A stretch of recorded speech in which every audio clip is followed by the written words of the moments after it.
I'm going to continue looking through the cards in my Boros build for making a commander deck out of a Boros Guild Kit.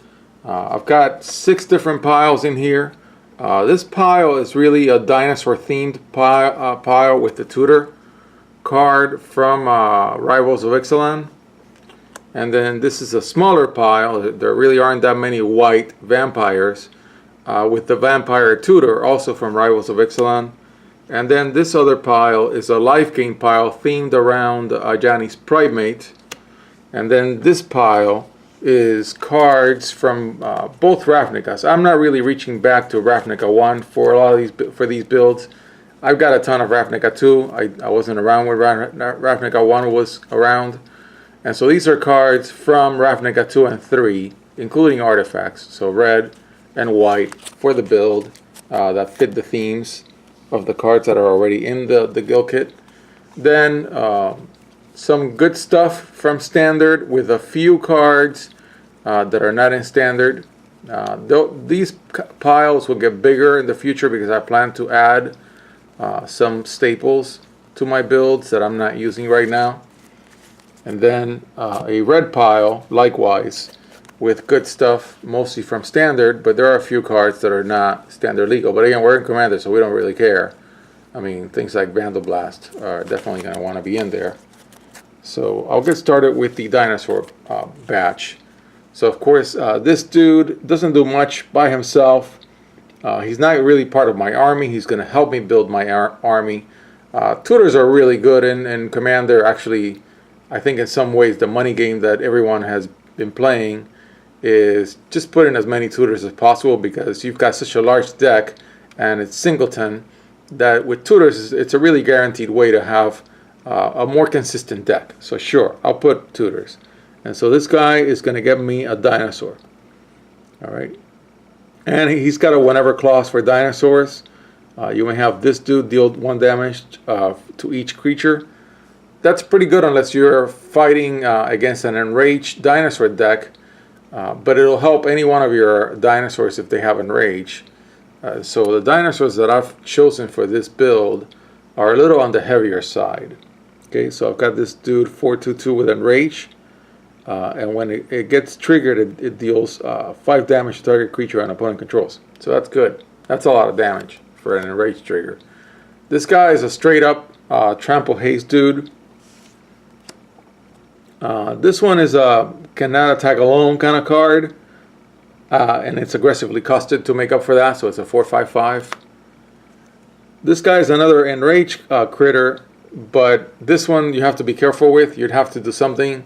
This may not make the final build just because I don't have a lot of cards to boost up, and I'll have to think about that. Maybe I'll even have to add those cards to the current selection that I'm thinking about for the build. Because if this guy is already a 1/1 and you hit it for 1, sure, you're going to trigger the enrage trigger, but then you're going to kill it. By the way, this card is almost identical to a card that came out in Hearthstone years ago.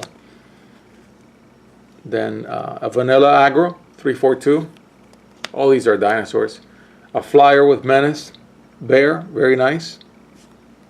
It'll definitely fit the dinosaur section of the deck. An aggro dinosaur. A flyer with a death and taxes clause only for your opponent's creatures, which is great. So it takes out the ETBs for your opponent's creatures, enter the battlefield triggers. Then another flyer, it's a double striker, and when it attacks other creatures you control, gain double strike until end of turn. That's nice. Then another flyer, and gives something else a flying and gives it a +1/+1 until end of turn. And then of course Huatli, which generates dinosaur tokens. It's a nice planeswalker. I pulled 2 of them out of a single fat pack, which is pretty crazy. I have that video somewhere in here. Then your the vampires ones, which I don't know, they may go away if there's not enough of them to have a major impact in the deck. Well, I'll think about them. The tutor, of course. Whenever a vampire enters the battlefield, target creature gets +1/+1 until end of turn. But what it's really doing is getting you another card, thinning your deck, and letting you play a little more consistently, which is what tutors help with in Commander or any other format. A Lifelinker Bear. Something with Ascend. I'm not sure I'm going to have. Yeah, maybe I will have a lot of artifacts and enchantments. So maybe Ascend will be easier to trigger. Even though it's a 1/2/1, you benefit from Ascend if it came out late in the game.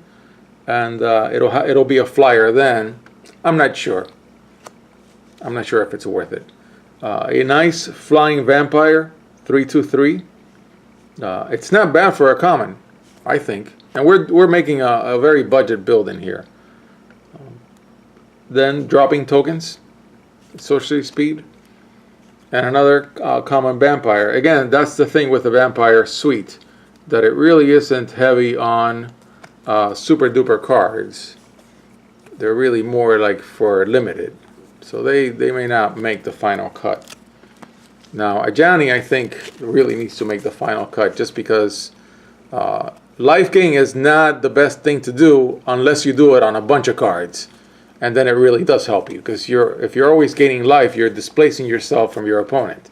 And if you're also in red and you're hitting, then that's pretty good, because then the net difference between your life points and your opponent or opponents will get bigger. I don't know. I'm just thinking about this right now. So yeah, Ajani gets big whenever you gain life and the counters stay, so it can get pretty big. Here's a life linker. You discard a historic card, it gains indestructible. I'm not sure that clause is going to get triggered a lot. I don't really have a lot of historic in this deck. I'm not going for it. Then in this case, it gets +1/+1 until end of turn, and you gain 1 life if you control 3 or more creatures and you're building an army. And this guy replaces himself when he dies. That's very good. A nice flyer with lifelink for my lower end of the curve. A battle trick, which will gain a creature +2/+2. And you gain 1 life for each attacking creature you control. That can be a lot. And it can trigger a Ajani. This card also gets triggered when you gain life.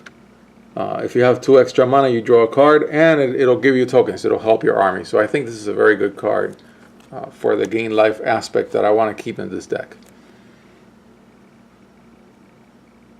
So this one creates a token when you attack with at least 2 other creatures. So it's really like a battalion card.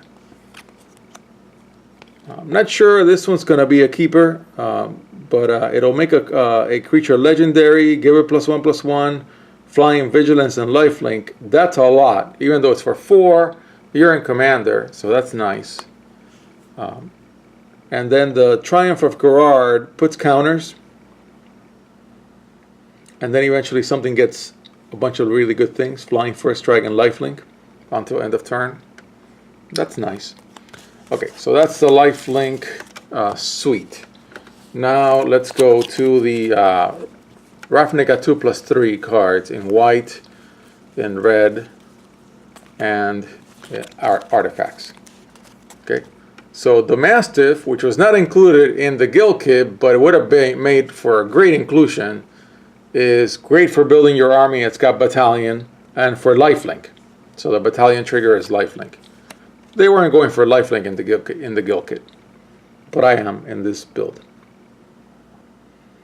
This one, the trigger for battalion is indestructible.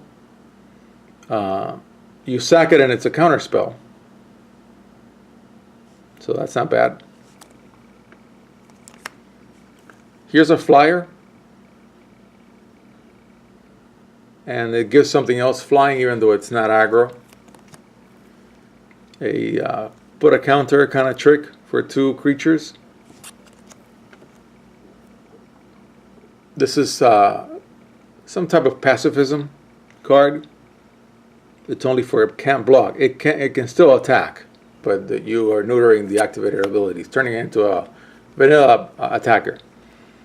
Then a Convoker. You've got a lot of cards. You're going to have a lot of critters, so you can do some Convoke. As much as I'm not a fan of Convoke, there are a couple of cards that are good Convoke cards, and I think this one's one of them, because it'll exile. It will do temporary exiling, which is what you want in a white deck, and you're in white red. And then exiling is a little heavy, but it exiles. That's really good. Vigilance is also fantastic. You sack it, you can destroy target legendary permanent that's an artifact, creature, or enchantment. That can be a commander, that can be anything else. So that's pretty good. That's a really good clause. An overcosted by one more pacifism. So this is a battle cruiser pacifism. I should have a pacifism in here. I only own like 20 of them. I just didn't put it in this specific selection. Flyer with mentor. More meant for limited as a common, but why not? Then a low critter, goblin with haste. And you sack it, give something else haste. That's pretty good, because you can land something big and then sack this and hit with that other bigger critter.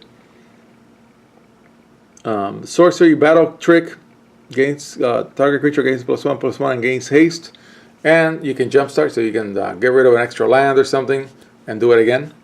I'm a huge fan of jumpstart, by the way, even though it's really meant for Izzet. Then target creature gets +3/+0 and gains first strike. I did make a selection for a bunch of cards that worked with first strike, because I do have a build around in my white cards, and it's, I think, this guy. Creatures you control with first strike have double strike. Let me just put him in the pile, because he's really his own build around in this deck, just like a Johnny is. Okay, so he's a double striker, legendary, 4/2/2, and creatures you control with first strike have double strike, so I'll put him in the pile. A Phoenix, flying haste, 4/3/2, and if you cast 3 or more instant and sorcery spells this turn, you can save this from your graveyard. That's good. To your hand, right?